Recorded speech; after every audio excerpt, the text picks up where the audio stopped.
Alright, so today I want to talk about the James Harden trade to the Nets and just some of the smaller details and things surrounding the situation that I think are interesting to discuss. So let's just get into it. Like, this whole thing clearly hinges on Kyrie Irving. The GM, Sean Marks of the Nets, doesn't even know if he's going to return or when he's going to return, and that is extremely concerning. Because I wonder if the Nets only pulled the trigger on this trade because they're aware of something that we aren't. You know, like, is Kyrie done? I mean, Stephen A. Smith seems to think so. He suggested on his show the other day that Kyrie Irving should retire.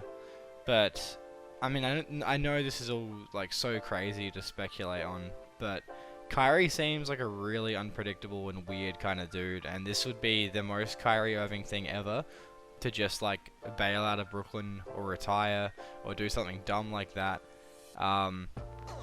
And maybe Harden is more of like a replacement than the final piece, you know, that was missing from the Nets. I don't know what's going on here. It's clear that Kyrie is extremely pissed with the Nets. He reported as saying that he hated being freezed out of the decision to hire Steve Nash. He didn't approve of that hire and thought that his opinion should have been regarded more highly. And now look at him. He skipped town. He's shown at a party without a mask on. Like, what the hell was that? That makes me so angry. You know, James Harden did the same thing earlier this year, and I don't understand the reasoning behind it besides to piss off the team that you're playing for.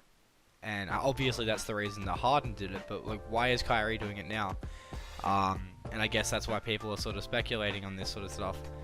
But yeah, he's forfeiting salary, he's been getting fines, and like, he's just showing a real general carelessness towards the league, and a lack of respect towards the league, because this whole thing is so fragile, man. Like, a couple players get COVID, and it can spread so quickly, especially due to the condensed schedule, you know? Any sort of contact is immediately so much more threatening than it would have been last year, simply because most teams were playing back-to-backs, you know, every once a week or whatever, so there's so many more teams coming into contact with so many more teams, and then those teams are in contact with other teams, and it's just a whole mess. So it bothers me a lot that some players have such a careless attitude towards this whole thing. So if we look at this situation from a more positive light, yes, the situation is pretty delicate, as I touched on, but if this thing works out, man, like, you've got three of the best offensive basketball players of the last decade on the same team in their primes, and it's at least for 2 years, because, you know, Harden's deal runs out, I believe, at the end of next year. And like, if Brooklyn can figure this thing out, man, they're going to be competing for rings for the next 2 seasons, and that's pretty exciting. But again, Kyrie is really worrying. If you watched the game the other night, the first game that Harden played with KD, you saw how effective that duo could be, man. Like, they were killing it. The pick and roll was deadly. You know, Harden was penetrating, KD was spotting up, and the dishing and the selflessness was what was shocking to me. Is Harden really, like, in his first game, bought into that? They were sharing the ball, and what I think is such an underrated aspect of this team, and this is only going to be more true when Kyrie returns, or if Kyrie returns, is any three of these players can bail out a poor offensive possession. Shot clock's at 5 seconds, the set's broken, whatever, like, the play's fallen to pieces, and then Kevin Durant just, you know, pops a contested 3 from 3 feet behind the arc and drops it, because that's what Kevin Durant does. And you can say the same for Kyrie, you can say the same for Harden. They just have a knack for hitting tough shots.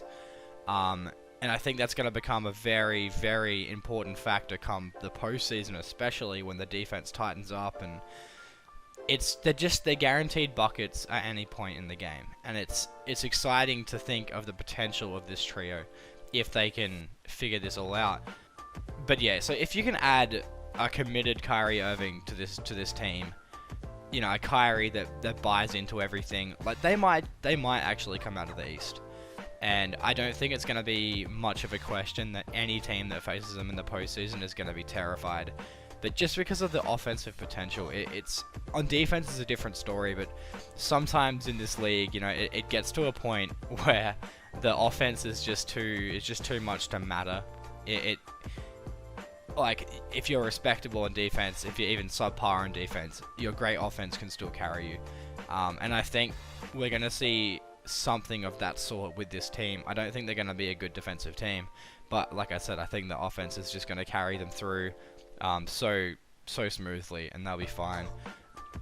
And speaking of offense, like, my God, watching Kevin Durant this season is incredible. He doesn't look like his old self. He looks even better, and that's crazy to say, you know, due to all the injuries that he sustained with in the Golden State last finals run. He's averaging like 30 a game, I believe, and it's on like stupid efficiency, like 50, 40, 90 kind of stuff. And like, the Nets are just so much fun to watch because of him. And like, I hate saying that because I'm a huge Knicks fan. But like, I genuinely I love Kevin Durant. I love watching him play. I loved watching him play on the Warriors. I know a lot of people really disliked the whole Kevin Durant to the Warriors thing, but I was so excited when that happened, man. Like, I just love watching good basketball teams play basketball. And obviously any team that has Kevin Durant on it is immediately in that echelon of team. So just moving on quickly to look at some of the negatives for Brooklyn. I think clearly the biggest issue now is their depth. You know, like, in this trade, they gave up Allen and Taurean Prince, and I think it seriously gutted their already pretty thin bench, and they're gonna be now relying on like a lot of like Luau Carabaro. I'm pretty sure I pronounced that correctly, and, you know, Bruce Brown.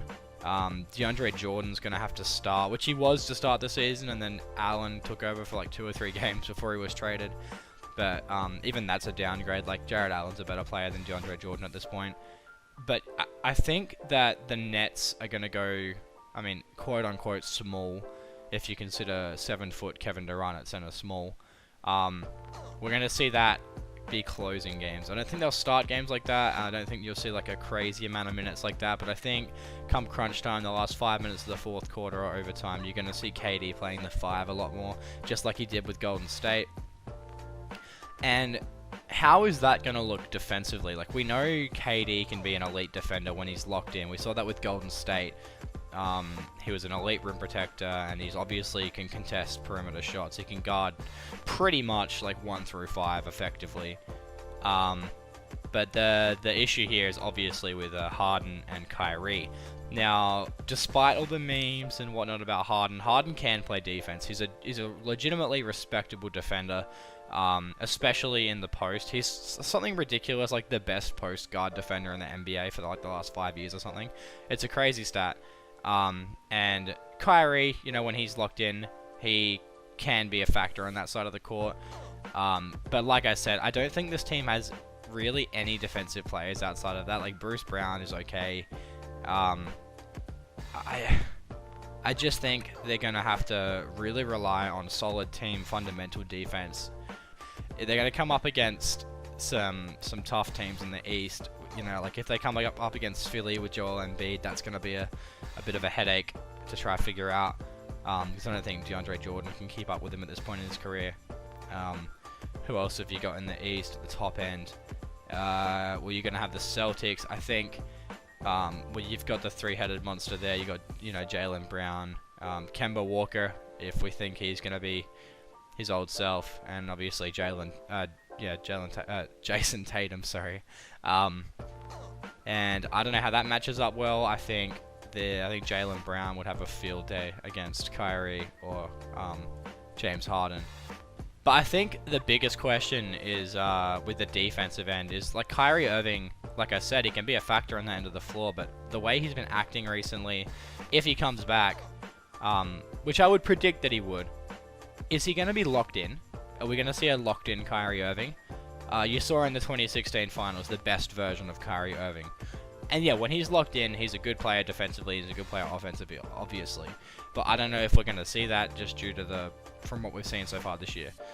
So, just to wrap up, I'll give you my predictions for the Nets. I'm going to hedge my bet a little bit here, just because of the crazy fragility of the situation, I guess you could say. Like if these three play the majority of the year together, I see them as a top 3 seed in the East, and I don't see how anyone couldn't. I'd have them coming out of the East in that situation. I think if they're a top 3 seed, they've won 45 to 50. I don't know what the I don't know what a quality season would be like because of the difference in games this year. I'm assuming that 50 wins would be a pretty elite year. So if they can win close to 50 games, you know, I'd probably see them as a top 3 seed, 50 to 55 games. And I think they come out of the East. And you can kind of take your pick against who they come up against from the West, but I think the Nets would probably be the favorites. It's just so much talent, and I think if it works enough to get them to the finals, it's going to work in the finals, if that makes sense. It's a bit of a hollow take, but yeah, I'm going to say it anyway. Yeah, like I said throughout the video, this whole thing is Kyrie Irving dependent. Is Kyrie going to show up? Is he going to be effective? Is he going to be committed? From a fan perspective, you know, if I was a Nets fan, this whole situation would keep me excited, but also make me extremely nervous. And yeah, I guess I'm going to wrap it up there, guys. Thanks for watching. Please subscribe if you like this video. Give me a like as well, and I'll see you on the next one, alright? I'm out.